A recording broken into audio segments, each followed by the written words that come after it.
Secretary of State Rex Tillerson walks behind President Trump after answering questions from journalists at Trump National Golf Club in Bedminster, New Jersey, on August 11.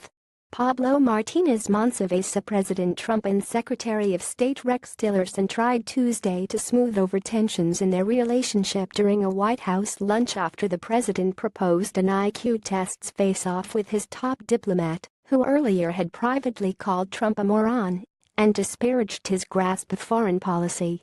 In an interview with Forbes magazine published Tuesday morning, Trump fired a shot at Tillerson over the moron revelation, first reported by NBC News and confirmed by several other news organizations, including The Washington Post. "I think it's fake news," Trump said, "but if he did that, I guess we'll have to compare IQ tests. And I can tell you who is going to win."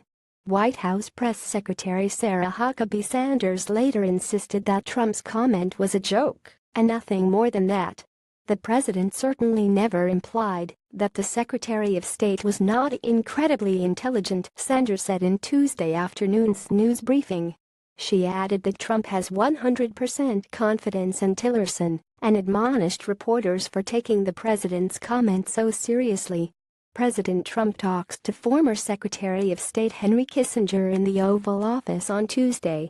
Melina Murthy, Washington Post. "Maybe you guys should get a sense of humor and try it sometime," she quipped. Regardless of whether Trump was trying to make a joke, his IQ tests challenges the latest evidence of what White House officials have described as a breach of trust between the president and the Secretary of State. Although Trump has said publicly that he has confidence in Tillerson, as he did Tuesday, behind the scenes, he has long been brooding about the diplomat's job performance, according to administration officials and outside advisors.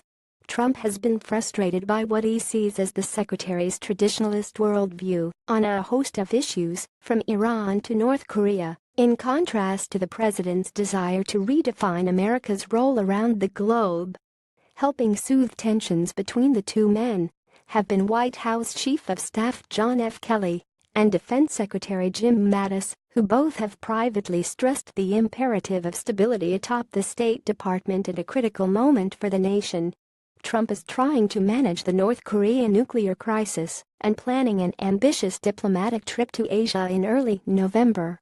Trump met for lunch Tuesday with Tillerson and Mattis in the president's private dining room at the White House. Sanders characterized the lunch as a great visit.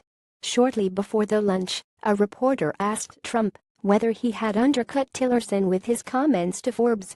White House Chief of Staff John F. Kelly observes Trump's meeting with Kissinger.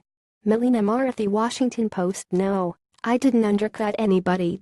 I don't believe in undercutting people," Trump said during a brief media appearance in the Oval Office as he sat beside former Secretary of State Henry Kissinger during a meeting to discuss foreign affairs.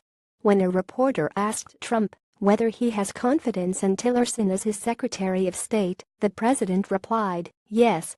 Over the weekend, reporters asked Trump about his relationship with Tillerson. "We have a very good relationship," Trump said Saturday. "We disagree on a couple of things. Sometimes I'd like him to be a little bit tougher. But other than that, we have a very good relationship." In the Forbes interview, for the magazine's cover story under the headline "Inside Trump's Head," the president teases upcoming economic development legislation nobody knows about that would penalize companies that move operations overseas and offer incentives for those that stay in the United States.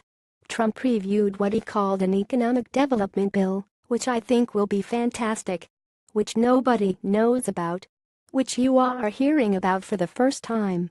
The president said the policy is both a carrot and a stick. Trump also told Forbes that he has purposely not filled many jobs throughout the federal government, including at the State Department, where several top positions remain vacant. "I'm generally not going to make a lot of the appointments that would normally be, because you don't need them," Trump said. "I mean, you look at some of these agencies, how massive they are, and it's totally unnecessary. They have hundreds of thousands of people.